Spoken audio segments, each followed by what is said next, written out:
Hey people, Yashika welcomes you to Wise Academia, and today I'm going to explain you a little chapter which is resources, and it's from 8th class geography. Understand what is resources? First we will understand a conversation between Mona and Raju who were cleaning their houses. Mona said to Raju, "Look at all these things.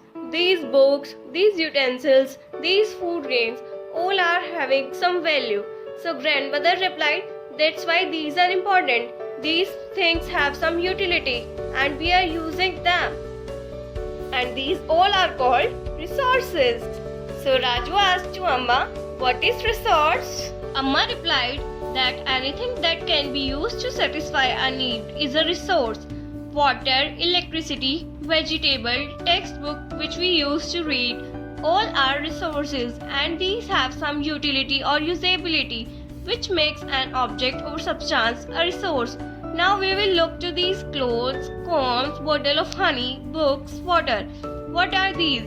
These are resources which satisfy our need. These resources have some value and we use them in our daily lives too. Some resources have value and some do not. For example, metals may have an economic value. A beautiful landscape may not have, but both are important and satisfy human needs. Some resources can become economically valuable with time. For example, grandmother's home remedies. They have no commercial value today, but if they are patented and sold by a medical firm tomorrow, they could become economically valuable. So, time and technology can change substance into resources.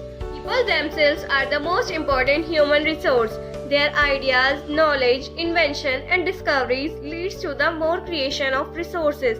For example, discovery of fire leads to the practices of cooking, while invention of wheel resulted in the development of newer modes of transport. Now we will talk about different types of resources.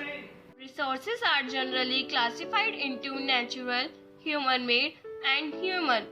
Natural resources that are drawn from nature and used without much modification are called natural resources. The air we breathe, the water in our rivers and lakes, the soils, minerals are all natural resources.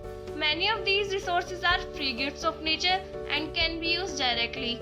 In some cases, tools and technology may be needed to use a natural resource in the best possible way.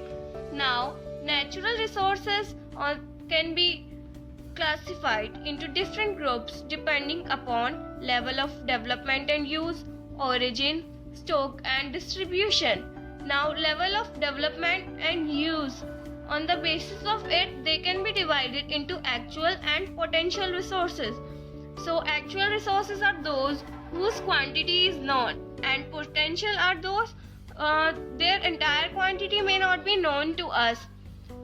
The difference between them is that actual resources are being used in present, while potential resources could be used in future. Based on their origin, resources can be abiotic or biotic. Abiotic resources are non-living, while biotic resources are living. Soils, rocks and minerals are abiotic, but plants and animals are biotic resources. Basis of their distribution, resources can be ubiquitous or localized. Resources that are found everywhere, like the air we breathe, are ubiquitous, but those which are found only in certain places are localized, like copper and iron ore. The distribution of natural resources depends upon number of physical factors like terrain, climate and altitude. Natural resources can be broadly categorized into renewable and non-renewable resources.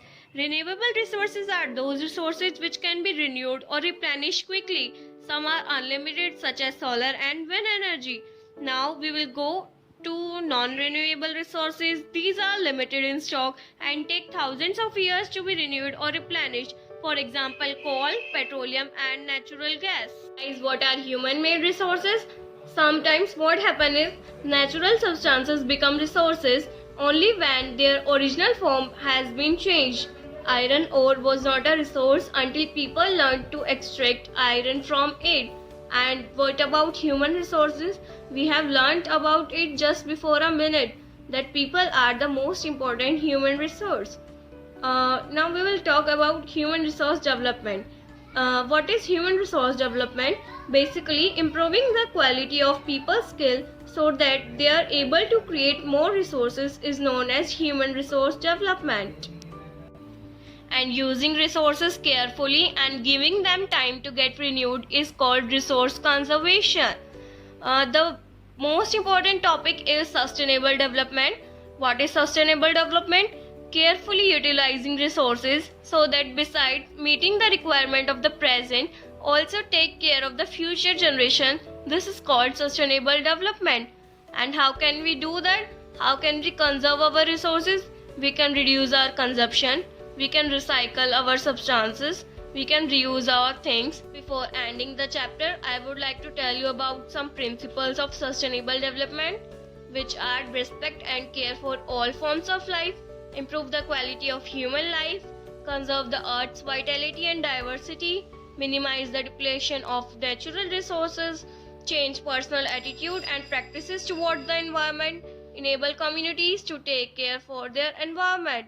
Thanks for watching me. Bye bye. We will meet soon with the next chapter. And if you have any doubts, please comment in the comment section. I will clarify all your doubts.